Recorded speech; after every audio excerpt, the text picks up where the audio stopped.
Surat SOG પોલીસે Kadodara GIDC police મથક નાતાથી થયા ગામે આવેલા સોની પાર્ક 1 અને સોની પાર્ક 2 માં ડિગ્રી વગર અલગ અલગ જગ્યાએ દવાખાના ચલાવતા 3 બોગસ ડોક્ટરને ઝડપી પાડી કાયદેસરની કાર્યવાહી હાથ ધરી છે।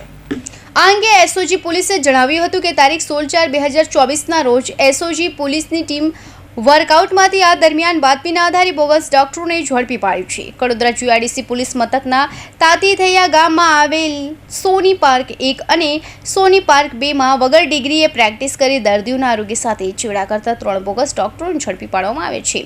પોલીસે સૌરભ શ્યામલાલ વિશ્વાસ, મિલન માખુમલાલ વિશ્વાસ અને પ્રશાંત જીત શાંતા સિકદારને ઝડપી પાડ્યા છે।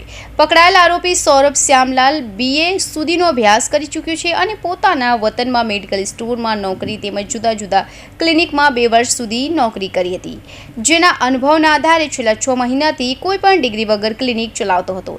જ્યારે મિલન ધોરણ 10 સુધીનો અભ્યાસ કરેલો છે અને તે પણ અગાઉ અલગ અલગ ક્લિનિકોમાં 2 વર્ષ સુધી નોકરી કરી ચૂક્યો છે અને તેમાં અનુભવના આધારે 1 વર્ષથી આ બોગસ ક્લિનિક ચલાવતો હતો। જ્યારે આરોપી પ્રસન્નજીતની વાત કરીએ તો પ્રસન્નજીત ધોરણ 12 સુધી અભ્યાસ કરેલો છે અને પોતાના વતન પશ્ચિમ બંગાળમાં અલગ અલગ હોસ્પિટલમાં 3 વર્ષ સુધી નોકરી કરી હતી અને તેના અનુભવના આધારે છેલ્લા 4 વર્ષથી બોગસ ક્લિનિક ચલાવતો હતો। હાલ એસઓજી પોલીસે ત્રણેયની ધરપકડ કરી કાયદેસરની કાર્યવાહી હાથ ધરી છે। Bureau report, Hind TV news, Surat.